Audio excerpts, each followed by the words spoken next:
بسم اللہ الرحمن الرحیم۔ السلام علیکم ورحمۃ اللہ وبرکاتہ۔ میں حکیم خالد محمود ہوں۔ آج آپ احباب سے کچھ تھوڑی سی عرض گزار کروں گا۔ طب سے تعلق کی بنا پہ ہر وقت یہ خواہش رہی ہے کہ تمام دوست جو ہے وہ طب کی تاریخ سے بھی واقف ہوں، اس میں ہونے والے رکاوٹوں آلائشوں سے بھی واقف ہوں، اور جن بزرگوں نے، جن اکابر نے ان رکاوٹوں کو، ان آلائشوں کو، ان خس و خاشاک کو یہاں سے پاک کیا، طب کو اس سے پاک کیا، صاف کیا، ان کا بھی ذکر جو ہے وہ ہماری زبانوں پہ ہر وقت رہنا چاہیے۔ انسانی دور کے آغاز سے ہی بیماری اور صحت کا تعلق موجود ہے۔ بیماری آئی تو صحت کے حصول کی کوشش شروع ہوئی، اسی کا نام طب ہے۔ اس کام کو جاری رکھنے کے لیے ہر دور میں اس دور کے سائنسدانوں نے، محققین نے کام کیا۔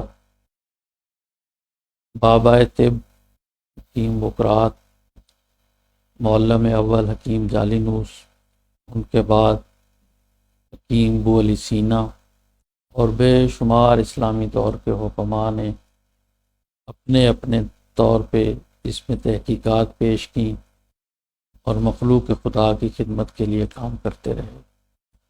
وقت کے ساتھ ساتھ جب ایشیا میں طب پہنچی، یہاں پہ پہلے سے آیورویدک کے طور پہ نظام موجود تھا، چائنیز میڈیسن تھیوری کام کر رہی تھی، اس کے محققین مقامی طور پہ کام کر رہے تھے۔ مسلمانوں کی انڈیا برصغیر میں آمد کے ساتھ ہی طب یونانی اور طب اسلامی بھی اس علاقے میں آئی، اور اس پہ ہمارے ماہرین بزرگ جناب حکیم اجمل خان صاحب اور جناب حکیم عبدالوہاب نابینا صاحب نے اس پہ بہت زیادہ جو ہے وہ اس کی شان و شوکت کو بڑھایا۔ پاکستان کے قیام ہونے کے بعد جب اس میں دوبارہ ایک قسم کی رکاوٹیں آنی شروع ہوئیں، فرنگی طب سے مروبیت کا ایک عجیب دور آیا، جس پہ ہمارے بہت بڑے بڑے نام جو ہیں وہ اس کا شکار ہوئے۔ تو اس دور میں اللہ پاک نے ایک ہستی کو پیدا فرمایا، جناب حکیم دوست محمد صابر ملتانی۔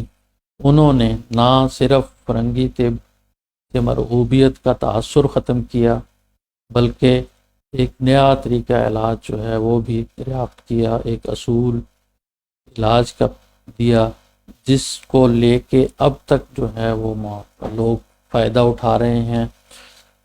استاد محترم صابر ملتانی رحمۃ اللہ علیہ نے نہ صرف اس کی تعلیم اور تربیت کا بندوبست کیا، بلکہ اس کے ساتھ ساتھ اپنے شاگرد حضرات کو ساتھ میں ملایا اور ایک خاص کمیونٹی پیدا کی، جس نے صابر صاحب کے افکار کو طب صابر کمیونٹی کے طور پہ جو ہے وہ اس دنیا میں پھیلانے کا کام ذمہ لیا۔ خصوصی طور پہ استاد محترم صابر ملتانی رحمۃ اللہ علیہ کے جاں فشان شاگردوں میں حکیم محمد شریف دنیا پوری، جناب حکیم دلاور علی بھلی، جناب حکیم محمد صدیق شاہین صاحب، جناب حکیم غلام رسول بھٹا صاحب، ڈاکٹر اختر حسین صاحب، جناب حکیم راحت علی راحت صاحب۔ یہ وہ لوگ تھے جنہوں نے ڈائریکٹ استاد محترم صابر ملتانی رحمۃ اللہ علیہ سے فیض حاصل کیا، اور پھر اپنا تن من دھن وارتے ہوئے یہ سب فن ہم لوگوں تک پہنچانے کا سبب بنے۔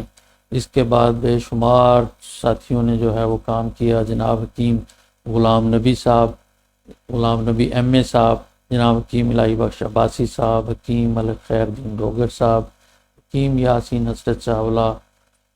ان لوگوں نے اپنی زندگی میں بے شمار محنتیں کی اور اس طریقہ علاج کو، نظریہ مفردازہ کو پورے پاکستان میں ایک ایک جگہ جو ہے وہ جا کے تبلیغی مشن کی طرح سے کام کیا۔ ان کے بعد آنے والے اور اس دور میں موجود ہمارے اکابرین جناب حکیم محمد رفیق شاہین صاحب، جناب محمد شفیع طالب، حکیم محمد شفیع طالب قادری صاحب، جناب حکیم ظفر اللہ امبالوی صاحب، جناب حکیم شبیر احمد راں صاحب، حکیم مرزا منور احمد صاحب، اور بے شمار ساتھی جو ہیں جو اس وقت پورے ذوق و شوق سے کام کر رہے ہیں۔ سفیر طب کے طور پہ جناب حکیم محمد اصغر علی چشتی صاحب، ان سب کی خدمات جو ہیں وہ یاد رکھنے والی ہیں۔ اس کی تاریخ مرتب کی جائے تو اتنے نام ہیں جن سے ملنے کا مجھے اعزاز بھی حاصل ہوا، ان سے استفادہ بھی کیا، اور اس وقت میں دیکھ رہا ہوں کہ جو لوگ موجود ہیں وہ اپنے شاگردوں کے لیے بہت محنت کے ساتھ کام کر رہے ہیں۔ میں امید رکھتا ہوں کہ ہمارے سب دوست جو ہے اسی تن من دھن کے ساتھ صابر رحمۃ اللہ علیہ کے افکار کو آگے بڑھاتے رہیں گے، اس کمیونٹی کو اسی طرح قائم و دائم رکھیں گے۔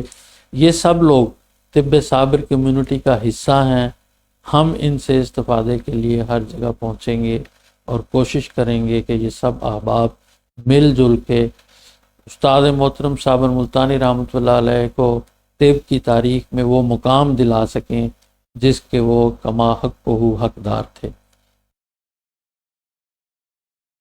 میری دعا ہے کہ ہم اس میں کامیاب ہوں۔ آپ دوست کے احباب کے تعاون سے ہم انشاءاللہ اس میں کامیاب ہوں گے۔ پاکستان زندہ باد، طب صابر کمیونٹی پائندہ باد۔